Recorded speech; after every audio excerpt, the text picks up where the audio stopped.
here we will solve a problem based on the force voltage analogy. So here this is the given figure, that is it is the given circuit, and here you need to draw the equivalent mechanical network for this given network.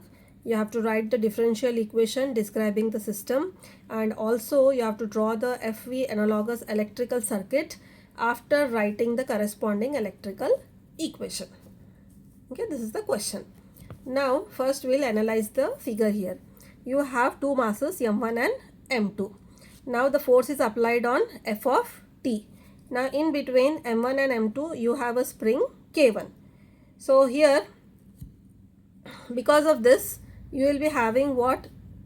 A displacement x1 at m1, and there will be a different displacement at x2. As you all know that mass cannot store the potential energy, whereas a spring can store the potential energy. Therefore here you will be having two different displacements. M1 will have a different displacement and M2 will have a different displacement. Okay, because there is a spring in between these two masses. So then you have two dashpots here, sorry, friction. One is B1, another is B2. Okay, so here the mass M1, then you have friction B1. So these two are under the displacement of the node x1. Okay, then you have K1. Okay, you have K1. This K1 is in between M1 and M2. Therefore the displacement at M2 we are writing it as x2, and the mass M2, K2, that is the spring K2, and the friction B2, these will be under the influence of x2. Now what is left? Left is K1. This K1, it will be in between the two displacements x1 and x2. As we all know that the mass, okay, that is the masses, it cannot be between the two displacements. You can have the spring and the dashpots in between the two displacements, but not mass. So here this K1, it is in between the two displacements. What we have to do? There are two displacements, therefore there will be two nodes, x1 and x2. M1, B1, these will be under the influence of x1, whereas M2, K2, B2, these will be under the influence of x2, and this K1, it will be between x1 and x2. Okay, now we will draw the equivalent mechanical system for this. So what we have to do? We have to take two nodes. One will be x1, another will be x2. In between these two nodes, what you have? You have K1. So draw the spring and write K1. Now under the influence of x1 you have M1, B1 and applied force F of t. So here you have F of t. Okay, then you have mass M2, then you have B1, which is represented by a dashpot, that is nothing but your friction B1. Okay, now under the influence of x2 you have M2, K2 and B2. So here you will be having M2, you have a spring K2, and you have a friction which is represented by a dashpot, that is B2. Okay, these all are with respect to a fixed support. Now as we have two nodes, we will be having two differential equations. Okay, that is we will be having two equilibrium equations. Now I will write the differential equations first. Differential equations. First will be with respect to node x1. Okay, so here force is applied F of t, which will be on the LHS side, that is equal to M2. M2 is the mass, not M2, this is M1, sorry, this is M1. Along with mass, what will be getting? We'll be getting acceleration, that is d square x1 by dt square, because it is with respect to the first node or the first displacement. Okay, d square x1 by dt square plus next is the dashpot or the friction. So it is B1. B1 is what? Friction. Along with that you will get the velocity, that is dx1 divided by dt. Okay, this is the differentiation of the displacement, which is the velocity.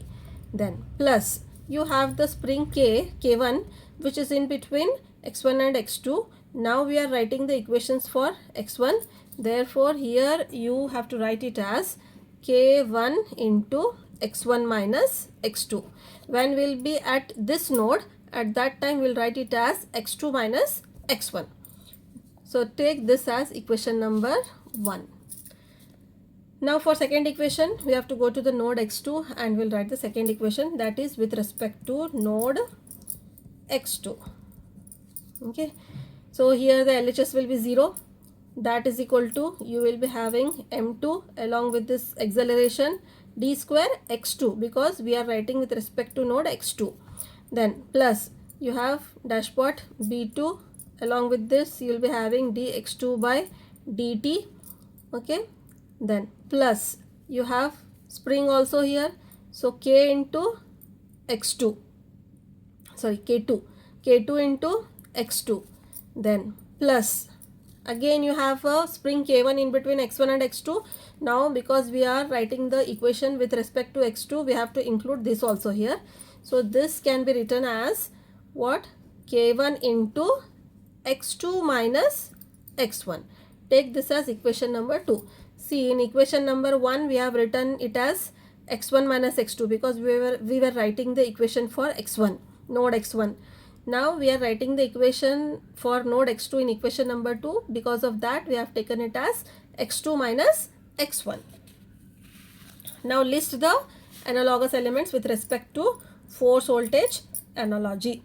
So again here you will be having force is analogous to voltage, mass is analogous to inductance, then friction is analogous to resistance, and the spring, it is analogous to 1 over c, that is reciprocal of the capacitance, and x is analogous to charge. So you will be having dx by dt is equal to dq by dt, that is equal to current, that is equal to I, and you have x is equal to integration of I and d square x by dt square, that is equal to what? Dx by dt is I, and d square x by dt square will be what? It will be di by dt.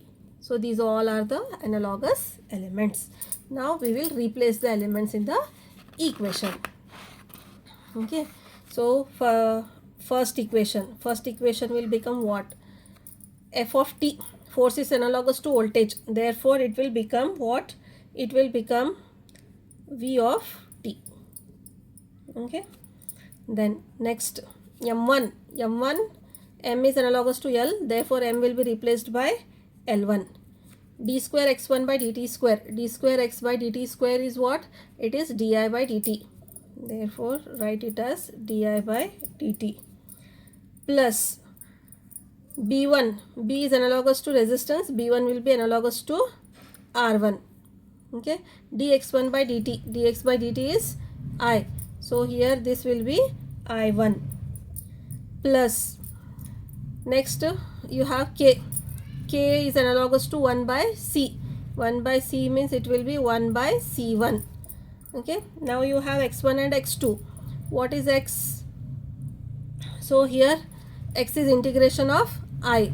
Okay, so here what you have to do, you have to take integration in bracket I1 minus I2 dt. So this is your equation 1 transformed here. So we'll take this as equation number 3. Now next, similarly we have to replace the analogous elements in equation number 2. So equation 2 becomes now 0 is equal to, this will be L2 here, this is di1, sorry, this is di1.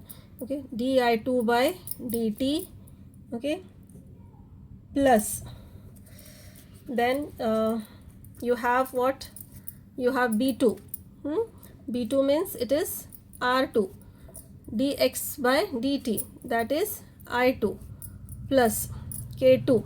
K is 1 by C, it will be 1 by C2.